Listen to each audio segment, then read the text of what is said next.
All right, so let's get to the mail. We got a lot of stuff. There's a lot. I'm going to tell you right off the bat. Yeah, there's a lot of Larry. Ample amount of Larry hate this week. So Larry's filled a slot. All right, should we save these for Larry? Is he going to be on this week? Let's see what they say, and then it's all like, right, well, let's start off first right off the bat. Roger Alzate. Subject is Larry Dallas should drink more. What's going on, K100 crew? Did Larry Dallas find out he's or fighting with his girlfriend? On episode 381, he sounded drunk and made the absurd statement that Sting is a regional star. Even though he's under the influence of the sauce, he's way more entertaining. Stay drunk, Dallas. P.S. If he actually has a problem, get help, buddy. He did say that, and Dallas and Larry had said this was late in the afternoon that he recorded with us, right? So it was early evening for him, right? Mm-hmm. He had mentioned that he had some drinks at lunch before his last appearance off the air. Okay. Actually, do we put that on the air? Where he said that? Yeah. I don't know if we did or not. No, that's But Conan, before he came on, came on with us, you should always record everything, Joe. No, it's on Patreon, Conan. I mean, on the main show where his segments kicked off was when you showed up. So yeah, right. You weren't with us. It was just me, him, and we were talking. He was explaining to us that he had a few drinks, so they could tell he was slurring his words a little bit. Bro, let me tell you something. Let me. I have to comment this, and guilty as charged. So me and Disco, we love to pop other people, and when we can't pop other people, we'll just pop ourselves, right? Right. And it's always been a guilty pleasure of mine, much to the detriment of the show, and I will admit that.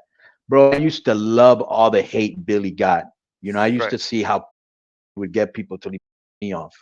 Yeah. But some of the emails were funny too. And I kind of like the shade Larry's getting because he deserves it. Right. That was a ludicrous statement that Sting was a regional star. Right. Like you're so wrestling. Like we don't know if he should be in the Hall of Fame.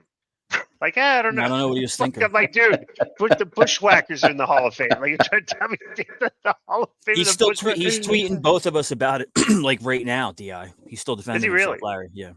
And somebody said, Sting's in the WWE Hall of Fame, Impact, The Observer, and then whatever the National Wrestling Hall. He's in every one of them. So it doesn't matter. Sting's one of the most famous wrestlers in the history of the business. Period. Right. Okay. All right.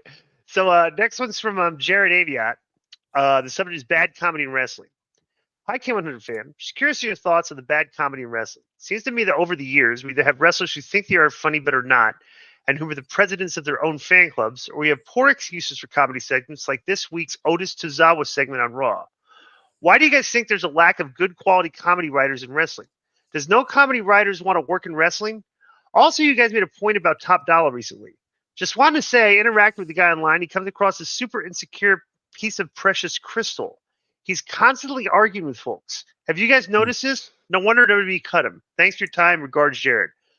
Cody, you could probably comment on Top Dollar because I haven't seen his Twitter stuff. The Otis Tozawa segment on Raw did not make it to Hulu, so I did not see it. And also, yes, we have spoken about this, Jared, repeatedly in the past. Very often we see in professional wrestling where there's a comedy segment showing. The guy that wrote the comedy segment is by the curtain, like waiting for the fans to react to the punchline of the segment. Right. And the crowd does not react. The segment stinks.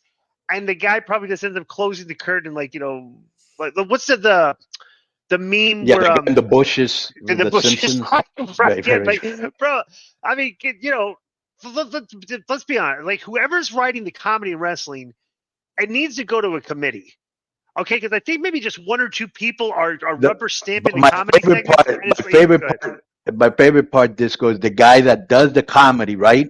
Right. And he's in front of the monitor. Nobody's laughing, but he is. Right. He thinks it's funny. He's kind of looking around. Yeah. And that's funny that Jared said that because they constantly hire comedians or people with comedy writing in their past. They do it a lot. I just Googled WWE comedy writers and it's like a list, Yeah. And actually the guy, Patrice O'Neal was there for a little bit, Conan. I think you knew that, but I know that, bro. And he's one of the funniest guys I've ever heard in my life. And he was talking about what it was. Maybe today smoother. Somebody like that would fill in, but bro, all the wrestlers, most of the wrestlers have a good sense of humor. Most of the producers, because they used to be wrestlers, you don't comedy writers. the bottom thing is you just what's this? The guy that the lead writer, who's the last line of defense, he shouldn't be letting get out. You know, bad comedy is not good for the product. And you know, but you don't really. I'm sure comedy writers could help, but you don't need them because most of the backstage is kind of funny. They're just between matches, we're joking around and coming up with right. Di. Right. That's what I was going to say. Like, if anyone knows what wrestling fans will laugh at, it's you guys or guys that are backstage. You know, whether it's even Ace Steel or whoever. Those guys. Bro, there were many times. There were many times, Joe. We were backstage. It'd be like me, Jericho, Raven, Disco. You know, Booker, and somebody would say, "Hey, what do you think of this idea?" And we'd bury it or we'd put it over, or and if it was good, we'd add to it. You know, so we were always back there brainstorming, like they're probably doing today. You know. Well, plus two, you go back and look at old clips. Bro, The Rock was just a funny guy. Yeah, right. Like, he did impersonations and stuff like. There's nobody like that that's funny like The Rock used to be, and that's like kind of like the benchmark for comedy. And you're talking about a guy that's the most popular actor in Hollywood now. You know, just a lot of these wrestlers just aren't. They're not that funny. You know, and they try to be like. Perfect example is stuff with the vignettes at the Roderick Strong's house with Adam Cole. It's like I was like, maybe those guys are funny guys, but that stuff they're doing is not funny. You know. But you know what was so frustrating about that? That the very first one they did, when the guy had the rosary beads by the hospital bed, which I thought was hilarious. Right. I was like, wow, these guys got some personality, because I used to watch them in Impact. And I thought they, you know, were Wonder Bread, you know, vanilla, plain, nothing happening, no flavor, right? Right. And then I saw them here, and I was like, wow, maybe, you know, hey, maybe we got something. Then they started to do the stupid skits, and I was like, come on, dude. Yeah. Now you did something funny. Now you think everything else is going to be funny. I mean, is there any quality control over there? I don't know. All right, next is Will Washington. Will Washington was hired for quality control, storyline quality control. Remember?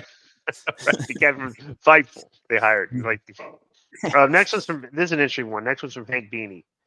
Did Nash go too far? Hey guys, I just rewatched the Arn Anderson tribute Nitro where NWO did the My Spot parody. The entire show was full of cutscenes of wrestlers putting Arn over. The My Spot parody at the end got good heat, but do you think that Nash went too far? X-Pac, Conan, and Buff were doing actual spoofs of on-screen wrestling stuff. Nash brought up how Arn carries around beer, binge drinks, and doesn't pay bar tabs. None of that was ever part of Arn's character or storyline. I remember it was confusing me when I watched as a kid, and looking at it today, it just seems personal. What do you guys think? And Conan, did they let you keep the Bears jacket? Thanks. And that's from Handsome Hank. P.S. Disco. A lot of people have been asking, how come you pronounce X-Pac as X-Pac, but called Tupac Tupac? Instead of Pac. Yeah. Is what he's saying, Tupac instead of Tupac? But called Tupac Tupac? Oh, it's Tupac. What do I say? Do I say Tupac or Tupac? You say Tupac sometimes. Which is but awesome. I know it's and I never correct you just for my own entertainment. But I know it's Tupac. All right, because that's how Tupac. Then why do you say Tupac? Nothing. So what do you think about that? Go ahead. I don't think it went too far at all because it got heat and it drew money. It got real. It got real heat, like for real, because Arn was. Yeah. But I'm not saying, like, you know, I mean, it was like it really showed the strength that Nash had, you know, because the NWO was getting over huge, and it was like it was a good, you know, it's like Nash could do because he was 7 feet tall. Yeah. Well, not only that, the backstory behind that is, as you know, newsflash, there were a lot of cliques backstage, and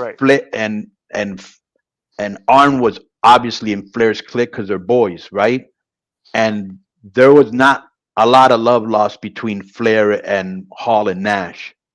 So they had no problem bearing those guys at that time, because I remember when we went over the whole skit, and there, you know, he was at him, and we seen Hogan and Nash go out and on live TV. Remember, Disco? Well, so that's how, you know, almost like you see sometimes today, some guys shoot on TV in AEW. Yeah, Adam Copeland and Ricky Starks were going back and forth a couple weeks ago.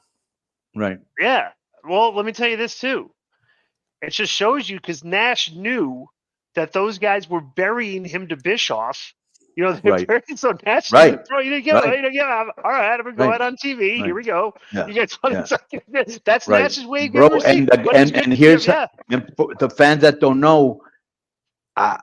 He was so that he actually was telling Nash afterwards that, hey, you know, I getting called, I'm looking like a drunk, and he was, remember? Yeah. Well, Hank there said that because it wasn't a part of Arn's character and whatever. And I'm not saying Arn's character was the Sandman, but the Horseman was known as a hard drinking, partying group. So it was right, and they made no bones about it. Right. Right. Plus, it was funny because the funniest part to me was that he went in there with a little like a cooler of beers. That was actually Arn's cooler. It was Arn's. Okay, right. So the guy's off, you know. I was wearing Mongo's bear jacket and his glasses. And a wig. And I just want to say, for whatever it's worth, bro, I hope he gets better because I always love Mongo. What a great guy, right? Yeah.